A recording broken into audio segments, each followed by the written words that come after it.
ao sofrimento, mas suspenso da rodeado de ódio e sarcasmo, mas de coração içado ao amor.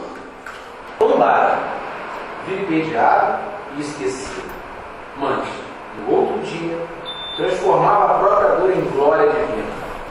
Pendeira-lhe a fronte, empastada de sangue, no madeiro, à luz do sol, ao hálito de um jardim. Convertia-se a derrota escura em vitória resplandecente. Esse reino afrontou-se das claridades celestiais para a terra inteira. Assim também ocorre no círculo de nossas vidas. Não tropeces no fácil triunfo ou na auréola barata das circundadoras. Toda vez que as circunstâncias te compelirem a modificar o roteiro da própria vida, prefere o sacrifício de ti mesmo, transformando a tua dor em auxílio para muitos.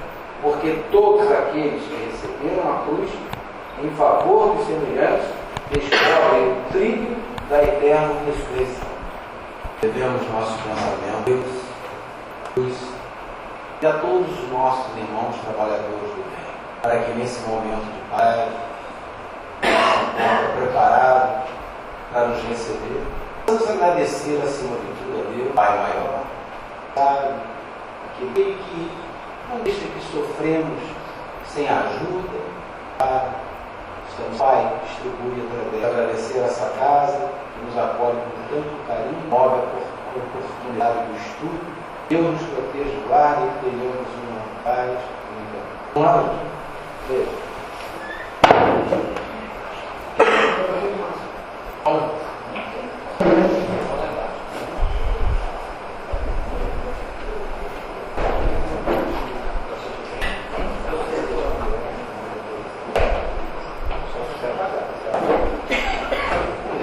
boa noite a todos. Mais uma vez é um prazer estar aqui com vocês. Acho que a mensagem lida pelo Perseu e a última frase, nos trilhos da eterna ressurreição, essa que a igreja adotou a partir do século III, sagrado dessa mesma igreja, era a reencarnação.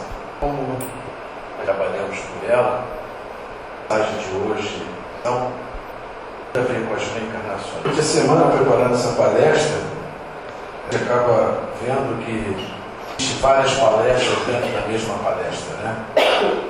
Eu tive que ir bastante, porque cada momento eu me desviava e acabava montando uma outra palestra em cima do tema que eu ia pesquisando. Mas deu para a gente compilar os dados de uma forma até certo ponto correta. Bom, lembrando os princípios básicos da doutrina, ela se baseia em que, primeiro de tudo, a existência de Deus. E também não é só mérito da nossa doutrina, mesmo que independente sejam, Deus tenha outros nomes. Pai, Celestial, Criador, é a mesma. A coexistência e sobrevivência do Espírito, nós somos espíritos, hoje numa fase encarnada, a casa para participar igualmente com vocês dentro do aprendizado, do conhecimento, do da cura,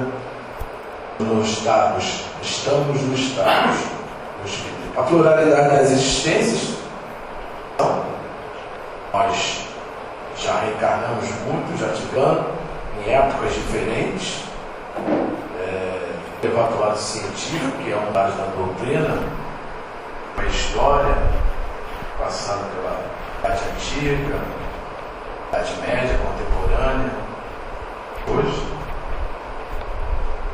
e a pluralidade dos mundos habitados. Nós podemos dizer que dentro, estou trazendo aqui os pilares da doutrina. A pluralidade de mundos habitados vai nos compreender e vai nos mostrar o porquê que nós estamos hoje aqui, neste momento, nesse planeta, encarnando aqui, e tem a ver com o tema expiação. Buscando dentro da doutrina, dentro dos estudos, né?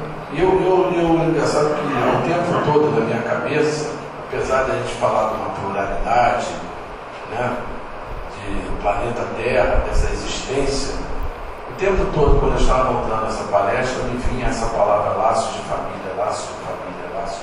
E a gente vai entender por quê. Porque realmente nós reencarnamos numa família. Então, a expiação é individual, mas também ela é coletiva. Então, o laço de família fica aqui no rodapé, mas tema dessa palestra. No espaço, então, dizemos no Kardec, no Evangelho, no capítulo 4, no item 18, ele diz: no espaço, os espíritos formam grupos ou famílias entrelaçadas pela afeição, pela simpatia e pela semelhança de inclinações.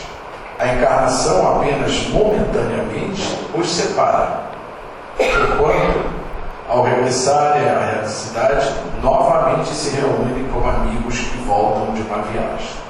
Isso tudo está dentro do capítulo 4. Só os itens que são diferentes. Muitas vezes, até uns seguem a outros na encarnação, vindo aqui reunir-se numa mesma família ou no mesmo círculo, a fim de trabalharem juntos pelo seu mútuo adiantamento. Isso é só um breve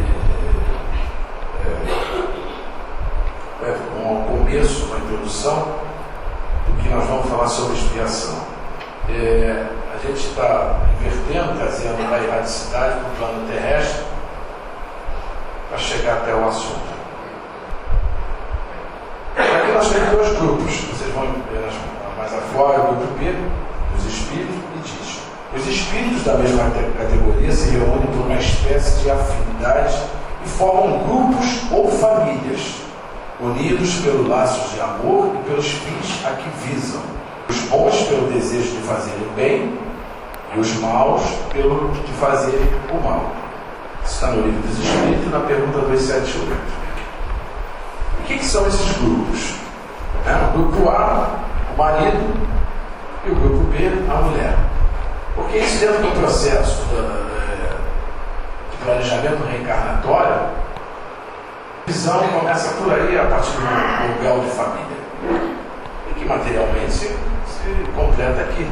Existe aqui maridos e mulheres, homens e mulheres, esposos e esposas. O grupo B, o grupo A é o marido, o grupo B é a mulher. A junção desses dois seres vem os filhos,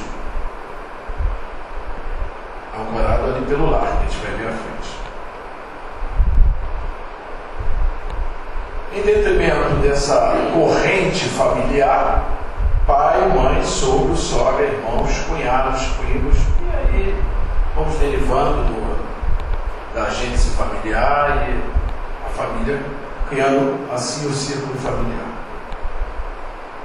E lá no Evangelho, ainda no capítulo 14, no item 8, os que encarnam numa mesma família, sobretudo como parentes próximos, são os mais das vezes espíritos simpáticos, ligados por anteriores relações que se expressam por uma afeição recíproca na vida terrena.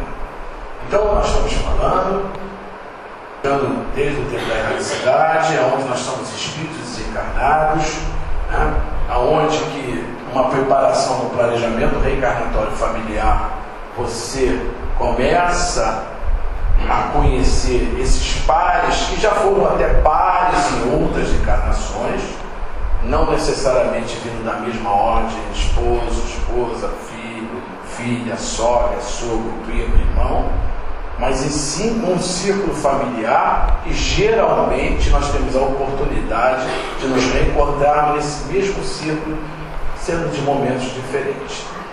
Por que isso? Porque Deus é tão bom, na sua essência, que nos dá a oportunidade de nos reencontrarmos os mesmos espíritos, para que nos torne a nossa encarnação dentro do plano de expiação e provas que nós adquirimos, assumimos na erradicidade, e vamos passar aqui, para a gente melhorar esse convívio entre nós. Porque já é muito difícil a gente se relacionar entre nós. Às vezes, Salomão dizia que irmãos não se dão, às vezes, tão bem como uma pessoa que é fora da família. Uma pessoa que não é consanguínea. Entre nós já há uma dificuldade muito grande, e olha que nós estamos já nessa família, nesse círculo familiar, há centenas ou milhares de anos, reencarnando, e tendo a oportunidade de conviver. E já é difícil. Imagine com o nosso inimigo. Mas também pode acontecer que sejam completamente estranhos uns aos outros esses espíritos, afastados entre si por antipatias igualmente anteriores, que se traduzem na Terra por um mútuo antagonismo que a eles serve de provação. A imagem seguinte reporta uma cena. Quando a dor bate à nossa porta e enche de sombra a nossa vida, choro, desespero, ficamos aflitos, sem esperança. Há motivos? Há explicações? Sim. No mundo das expiações e provas, agora vamos contar um pouquinho da história, como se processa esse mundo. Nem sempre é fácil aguentar firme, nem sempre é fácil compreender as pessoas. Nem sempre é fácil perdoar. Olha que Jesus diz, né? Dê a outra face, né? E isso daí é muito difícil. É extremamente difícil. Há 2014 anos era muito difícil, ainda continua sendo muito difícil, e ainda por um bom tempo acredito eu que vai ser difícil. Mas a nossa evolução vai nos permitir que um dia a gente consiga dar a outra face. Mas não para bater materialmente ou por soco, mas e sim para bater moralmente. Apanhar moralmente é muito diferente de um soco, até de um pugilista.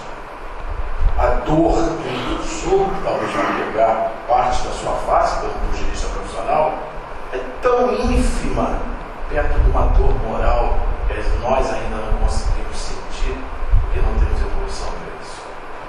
Situações adversas nem sempre são fáceis de se aceitar. Ora, não podia ser tudo mais fácil nessa vida?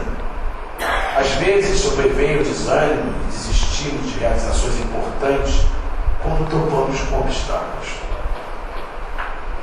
Nosso mundo, na verdade, não é um mundo de expiação. Isso aí é uma coisa que a gente tem que definitivamente deixar muito claro. O planeta Terra não é um mundo de expiação. Nós, que somos espíritos com um grau de evolução ainda muito pequeno, temos que expiar. Então, é a grande diferença do ser e do estar. Então, nós estamos expiando dentro de um planeta que nos acolhe. A evolução, apesar de ter a evolução planetária, mas a evolução principalmente moral tem que vir do espírito, do ser, de nós. Então ele diz que não é um mundo de expiação e nem de provas. Ele apenas está na atual condição de um mundo de expiação e provas. Assim como nós estamos, o planeta também está. Isso é mais ou menos uma coisa que configura